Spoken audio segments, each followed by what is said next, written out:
The call came on a Tuesday morning while I was sitting on a porch my oldest son had already started talking about, as if it no longer belonged to me.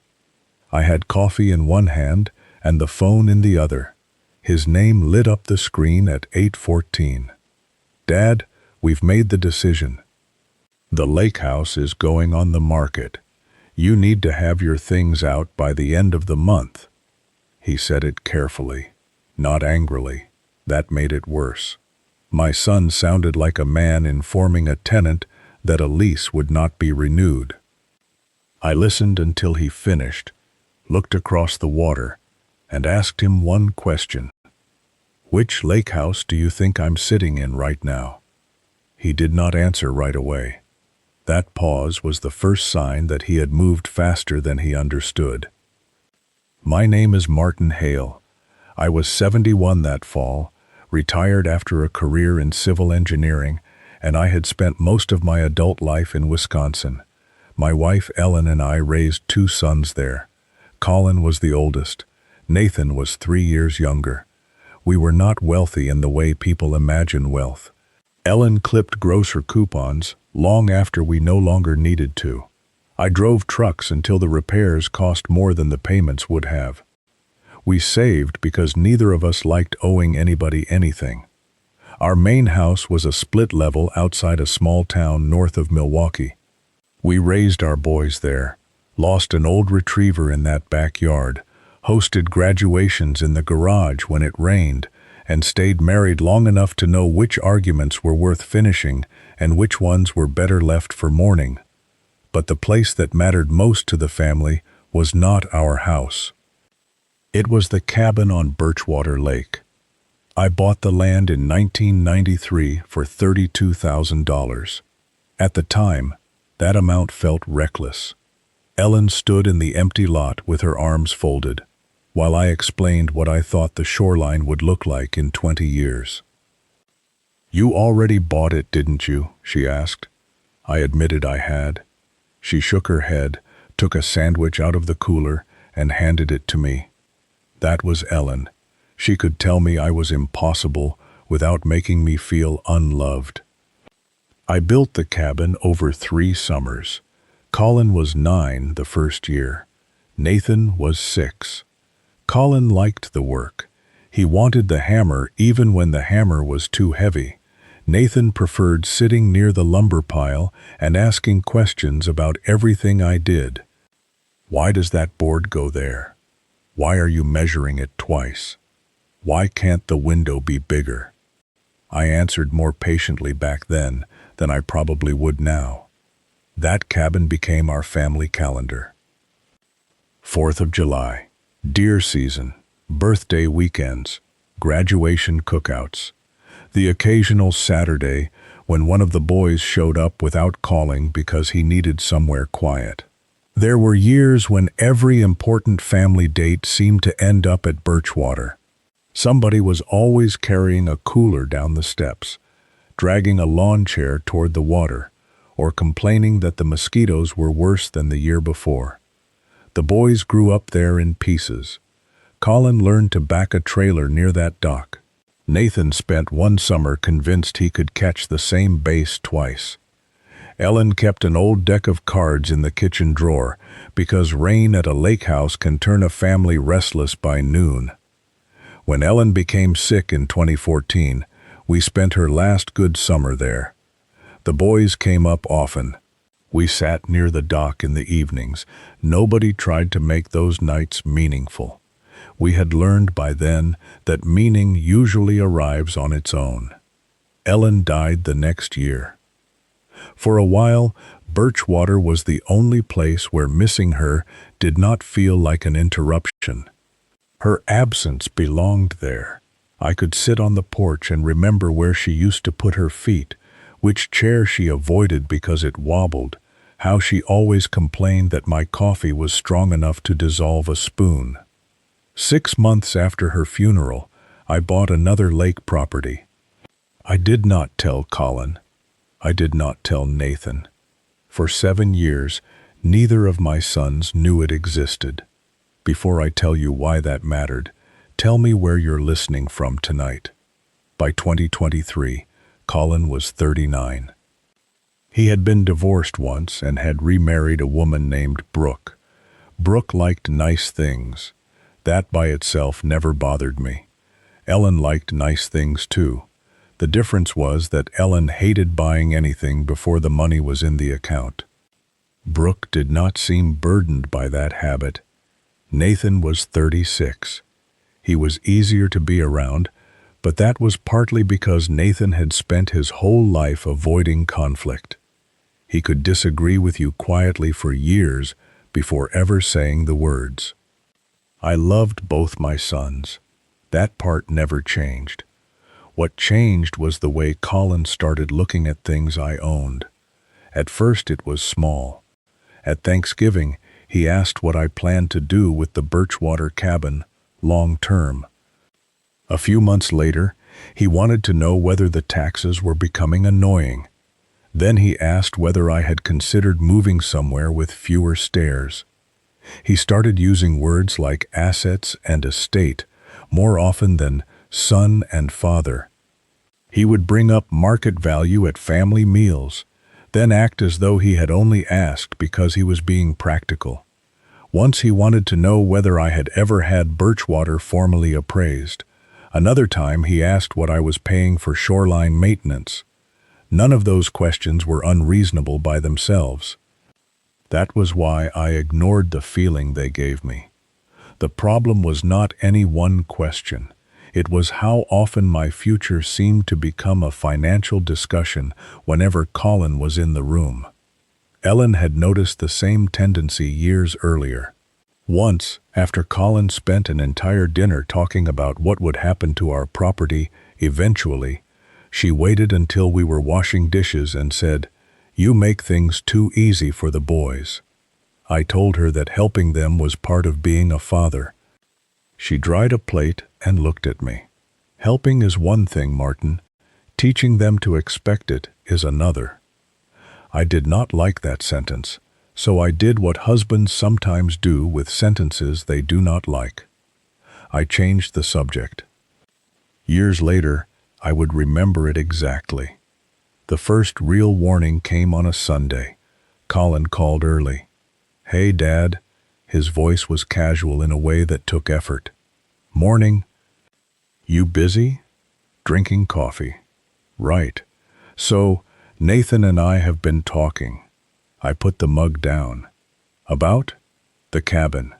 He did not have to say which one. As far as he knew, there was only one. "What about it?"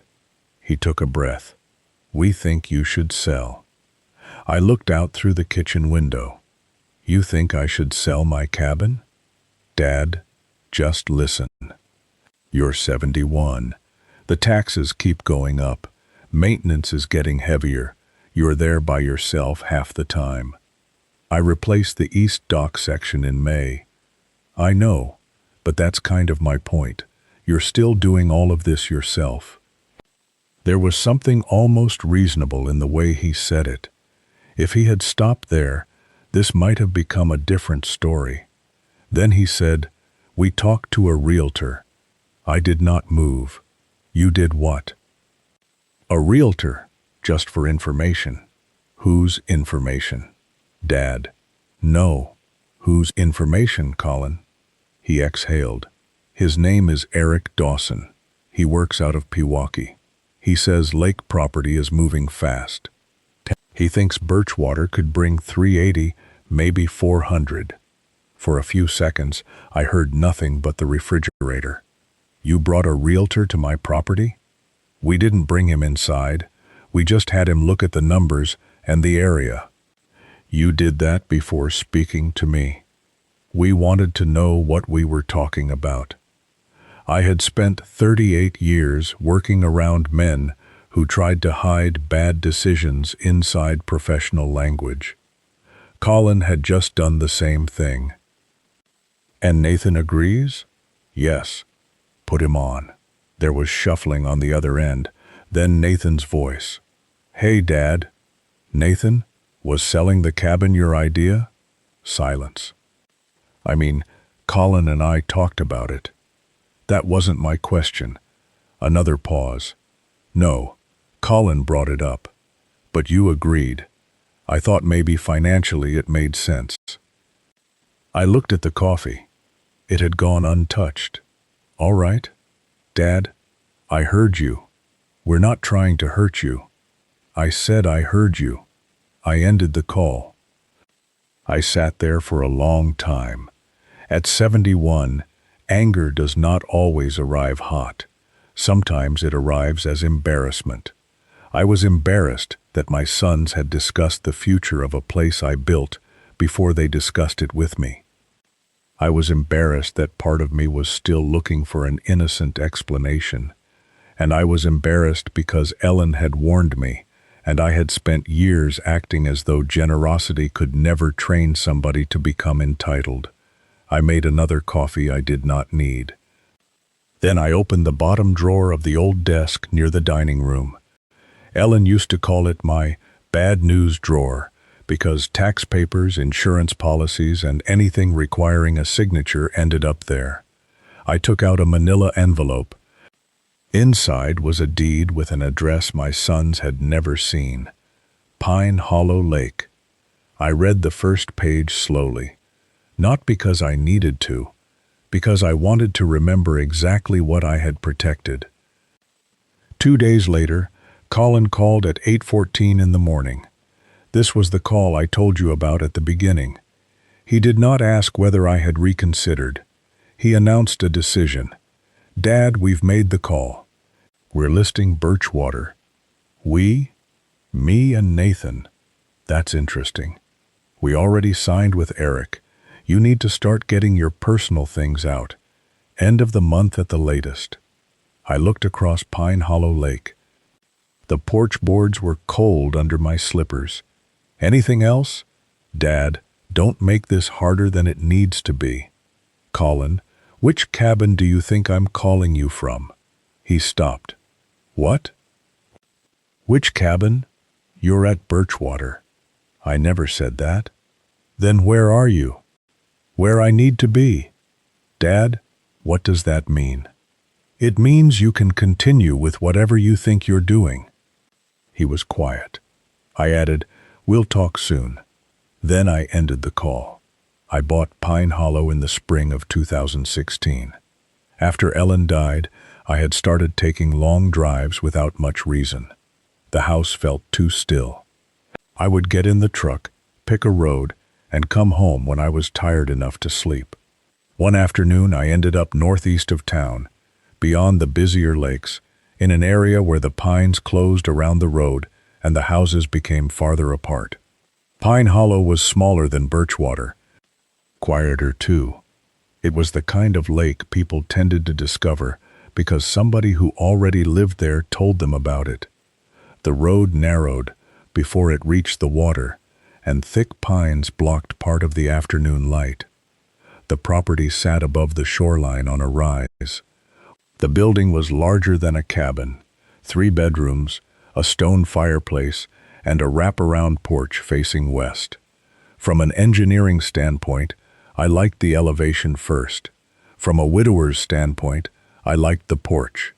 I stood there the first day and watched the sun lower across the water. Ellen would have liked it. That was enough to keep me there longer than I intended. I bought it in April for $260,000. We could afford it, because Ellen and I had spent our marriage saving. There had been no secret fortune, no inheritance from a mysterious uncle, no brilliant investment story, just 2 people who lived below what they earned for decades. I placed the Pine Hollow property into the Ellen Hale Family Trust. I was the lifetime beneficiary. A separate estate attorney handled it. The boys knew the lawyer who did my ordinary planning. They did not know about this one. Only one other person knew I had bought Pine Hollow, an old friend named George Mercer. George had spent his career in county records. He understood land documents better than most people understand their own phone numbers. I told him because I needed one person who knew where I was when I disappeared for weekends. He never asked why I kept the property private. He just said, "If you ever need me to remember something, write it down first." That was George. For 7 years, my sons came to Birchwater and treated it as the center of the family's future. Meanwhile, the place I had actually planned to leave behind sat 40-some miles away, quiet and unknown. The Birchwater listing appeared on a Wednesday. George called me. "Martin, what happened?" "Your cabin is on the MLS." I leaned back. "What are they asking?" $390. "Listed under who?" "Colin and Nathan are named as sellers. Your name appears in the ownership record, obviously." "Any activity?" "Enough. It's priced to move." I rubbed my forehead. George said, "You want me to call somebody?" "No." "You sure?" "Yes." He waited. Then he said, "You're letting this run." "For now." "Why?" "Because if I stop Colin every time he reaches the edge of a bad decision, he learns nothing except that I'll always be standing there." George did not answer for a moment. "That sounds expensive." "It may be." And it was. Birchwater had been put into shared ownership years earlier as part of my estate planning. I had thought I was making life easier. That was my mistake. I had taken something that carried 40 years of family memory and treated part of it like paperwork. Colin took that paperwork as permission. The ownership structure still required my consent for a transfer. A closing could not simply move ahead without every necessary owner signing. That was the part Colin had not bothered to understand. He knew my name was on the ownership record. He also knew I had arranged the shared interest years earlier because I thought it would simplify things after I died. Somewhere along the way, he had converted that future convenience into present authority. But Colin had behaved as though my signature was a ceremonial detail. Eric Dawson, the realtor, had apparently relied on the family's representation that everyone was aligned. Whether he misunderstood the arrangement or simply failed to verify it carefully enough, the result was the same. A property went on the market before all of the people needed to transfer it had agreed to sell. Showings began. Within 18 days they had an offer. A couple from Illinois, Adam and Laura Perry, offered $382,000. Colin called me sounding almost cheerful. "Dad, we got one." "One what?" "An offer. 382. I heard you." "That's strong. Sounds like it. We just need to get the closing documents handled." He paused. The pause told me he had finally reached the part where my existence mattered. "They need your signature." "Do they?" "Dad, you're on the ownership paperwork. It's basically a formality." I looked at the wall. The word formality stayed with me. "You remember my question last week?" "What question?" "Which cabin I was calling from." "What does that have to do with this?" "More than you think. Dad, the buyers need an answer. I'll call you Thursday." I ended the conversation.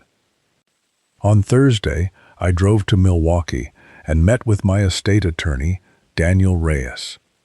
Daniel was 49, precise, not easily impressed, and far less entertained by family drama than people like to imagine attorneys are.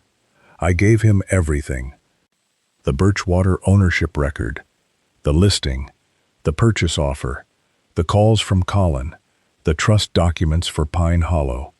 He read quietly. Then he looked up. "They cannot close without your participation."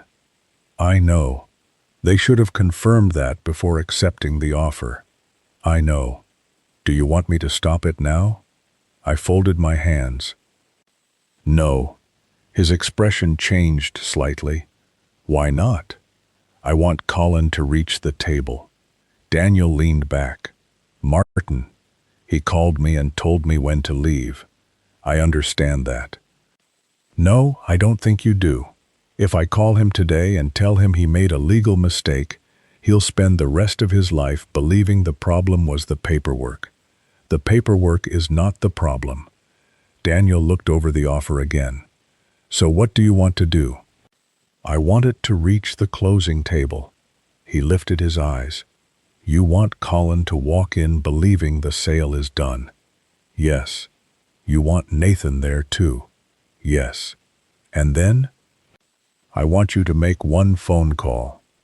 Daniel studied me for several seconds. You planned for this possibility. I planned for people to read before they signed. That earned the smallest smile from him. He reached for his legal pad. All right, tell me exactly how you want the timing handled. The closing was set for Monday morning at a title office in Delafield. I arrived early. Colin came in wearing a navy jacket I had seen him wear to weddings and job interviews.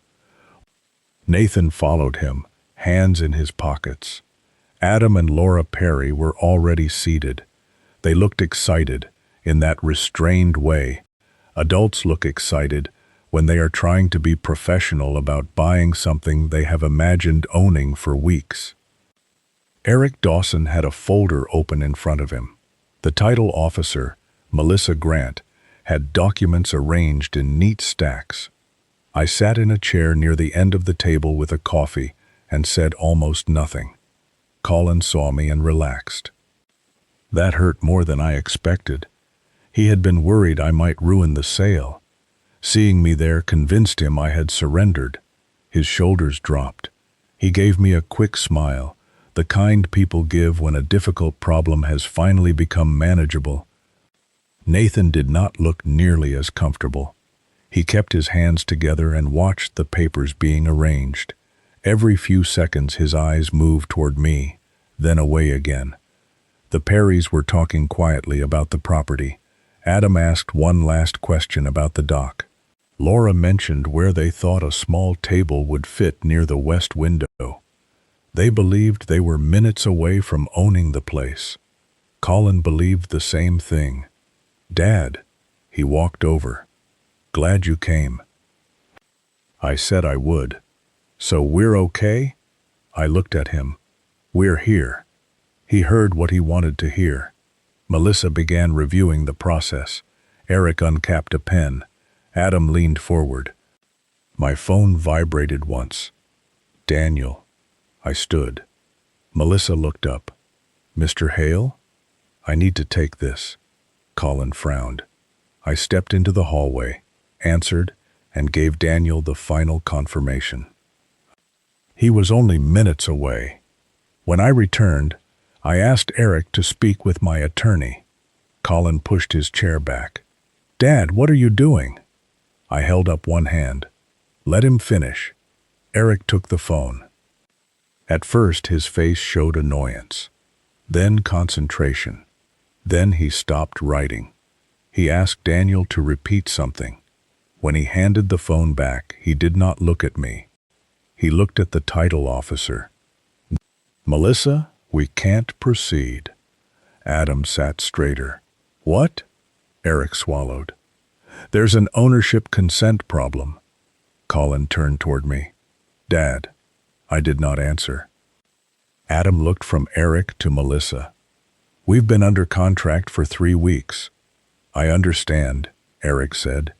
We paid for inspection, appraisal, travel. What do you mean, an ownership problem? Melissa was already checking the file. Laura touched Adam's arm, not to stop him, just to slow him down. Eric said, all required ownership signatures have not been obtained. Adam stared at him. So you marketed a house you couldn't transfer? Eric did not have a good answer. Neither did Colin. Laura reminded the room that they had already paid for the inspection and appraisal and had driven up from Illinois expecting to leave with a completed purchase. Adam said their children had already been told about the lake house. Nobody had a useful response to that. Melissa kept the unsigned closing packet in front of her and began separating the pages that could no longer be used. Daniel arrived a little later with his briefcase and the same expression he had worn in his office, serious, not triumphant. He introduced himself to everyone. Then he explained the basic issue. Birchwater was held under a co-ownership arrangement involving me, Colin, and Nathan. The arrangement had been created years earlier as part of estate planning. A transfer required consent that had never been given. My consent. The contract could not close that morning. Daniel kept his explanation short. He did not turn the room into a lecture. He pointed out that the ownership record should have been verified before the listing advanced this far, and that the buyers had entered the transaction believing the sellers had authority to complete it. He also made one thing clear. Adam and Laura had legitimate reason to be angry. They had relied on a transaction represented to them as valid. Daniel advised them to speak with their own attorney regarding expenses and any claim they might have. Adam nodded. He did not shout. That almost made it worse.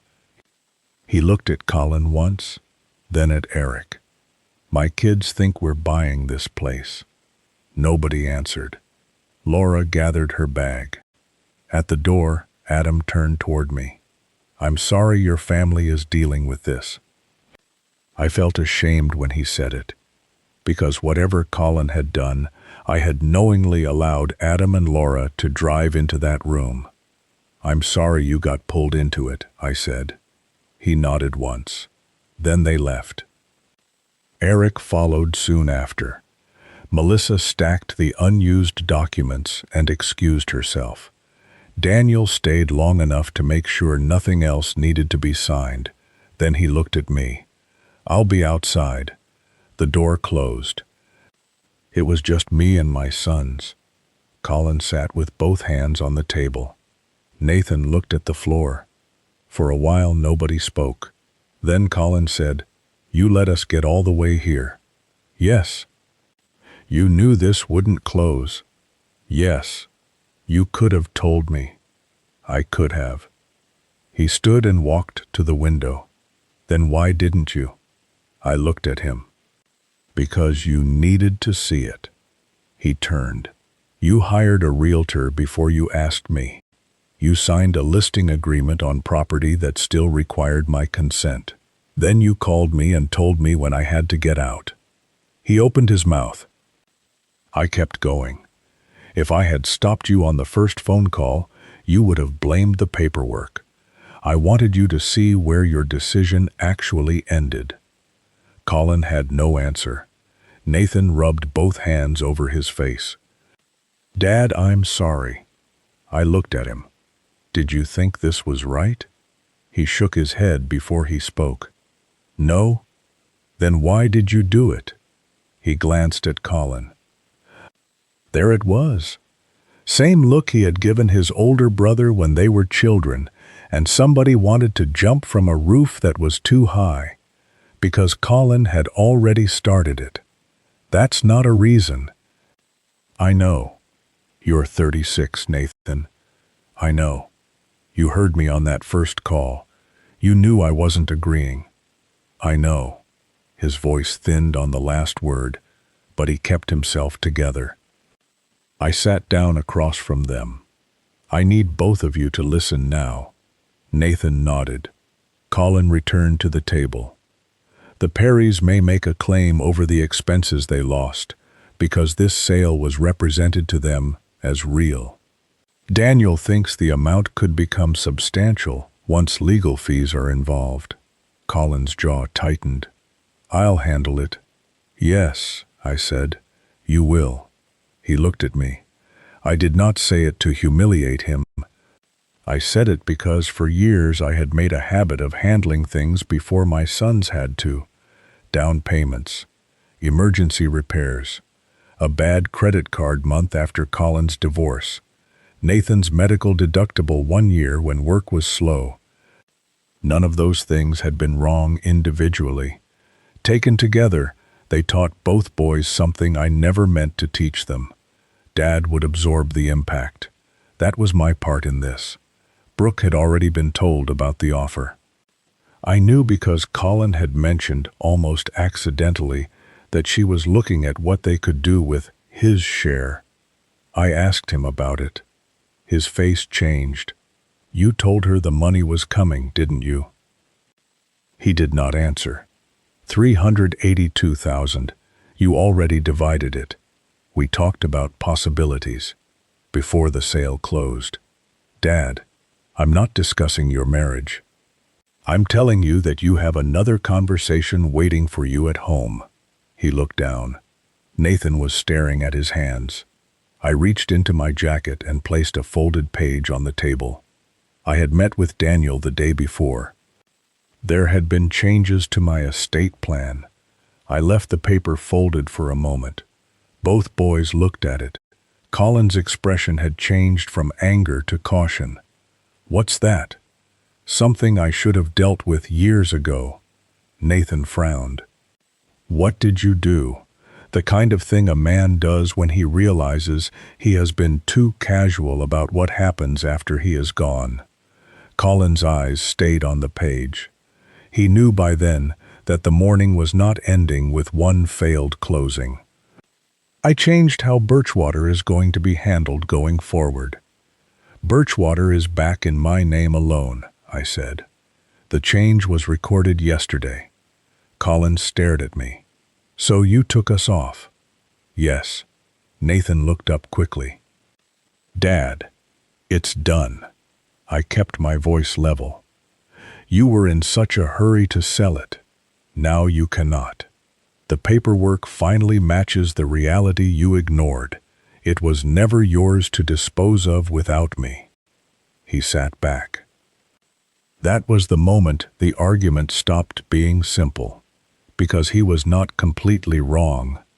I had told myself I was only protecting the cabin, but I also wanted him to feel the loss of authority he had assumed he possessed. Those two motives can exist together. Then I told them about Pine Hollow. At first, neither understood. "What's Pine Hollow?" Nathan asked. "A lake northeast of here." Colin looked at me. "And I own a lodge there." Nathan thought I was joking. "You own another lake place?" "For 7 years." Colin stared. "You never told us." "No." "Why?" "Because after your mother died, I needed one thing that did not immediately become a family discussion." He had no answer to that. I told them when I bought it. I told them about the trust. I told them it was named after their mother. I told them I had always intended the property to pass to them eventually. Not immediately, not as an entitlement. Eventually. Then I told them that plan had changed. The successor beneficiary designation had been revised so that Pine Hollow would go to a Wisconsin land conservation organization connected to George's daughter. Nathan's face tightened. Colin leaned back slowly. "A non-profit." "Yes, you're giving it away, when I'm gone, to strangers, to people who will preserve it." He looked angry again. Then something else appeared underneath the anger. Hurt. That was harder for me to watch. "Was it really ours?" he asked. The question did not sound greedy. It sounded like the question of a son trying to understand whether he had lost money or lost his father's trust. "Yes," I said. "That was the plan." Nathan's eyes were wet now. Colin looked toward the window again. I let them sit with it. Then I told them the appraisal. Pine Hollow had been valued the previous month at about $1.1 million. Neither spoke. The number was not the important part to me, but it was important to them because it revealed the size of the future they had never known existed. Colin did the math quietly. He had been rushing to sell Birchwater for $382,000. Split between two sons, his imagined share was a little over $190,000. The property I had planned to leave behind was worth far more. "You were going to leave that to us?" Nathan asked. "Equally." He wiped one eye with the side of his hand. Colin stayed still. "You changed it because of this? Because of what this showed me?" He turned. "What does that mean?" "It means I realized both of you were planning around assets I'm still alive to use." "That's not fair." "Some of it isn't." He seemed surprised again. I went on. "You had a legitimate concern. I am older. Birchwater does take work. Taxes are higher. You were not wrong about every practical thing you said." Colin watched me carefully. "But a son who is worried about his father asks what he wants. He doesn't hire a realtor first." He looked down. That was the closest I came to a polished line. I did not need more. Colin stared toward the window. After a while he asked, "Is there anything left?" For the first time that morning, he sounded less like a seller and more like my son. I looked at him for a long moment. Then I told him the part I had not yet said. Pine Hollow was appraised last month. Neither moved. About $1.1 million. Nathan's face changed first. Colin simply stood there. I could almost watch him doing the arithmetic he should have done before he ever called a realtor. "That lodge you never knew existed," I said. "The one inside your mother's trust. I intended it to become your inheritance. Half to you, half to Nathan." I had never hidden Pine Hollow because I wanted to trap them. I bought it because after Ellen died, I needed one place that was mine before it became anybody else's expectation. But I had always pictured the boys inheriting it when my time was finished.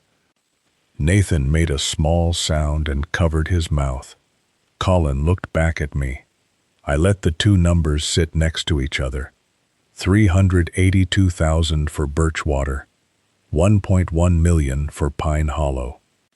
"You were rushing to divide roughly $191,000 each," I said, "and you threw away the future I had planned for both of you." Colin's eyes dropped. "I didn't think it would go this far." "I know."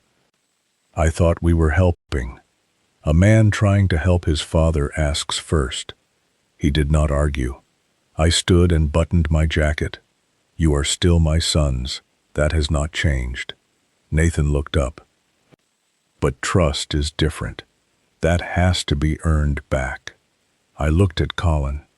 "Call an attorney about the Perrys today. Handle what you signed." Then I looked at Nathan. "And you need to stop letting your brother make your decisions for you." Nathan nodded. "Dad." I turned toward the door. "We're sorry." He said it for both of them. Colin's shoulders lowered slightly near the window. I nodded once. "I know." Then I left. Daniel was in the hallway. He pushed off the wall when he saw me. "How did it go?" "Badly." He nodded. "That may be the most honest answer you've given me all week." I almost laughed. We walked out together. Outside, the December air had that sharp Wisconsin bite that makes your eyes water before you can decide whether you're emotional. I sat in the truck for a few minutes before starting the engine. I thought I would feel victorious. I did not. That surprised me. For all the planning, there was nothing clean about watching your sons realize that impatience had cost them something you once meant to give freely. Satisfaction lasted only a moment. What remained was the knowledge that money had gotten between people who once spent whole summer afternoons together without caring who owned what. For weeks, I had pictured the moment when Colin finally understood he could not take Birchwater from me. I had imagined relief, maybe satisfaction. Instead, I kept seeing him at 9 years old, standing on an unfinished floor with sawdust stuck to his socks, holding up a crooked nail like he had found treasure. People do not stop being the children you raised just because they disappoint you as adults. That is part of what makes family betrayal different from ordinary betrayal.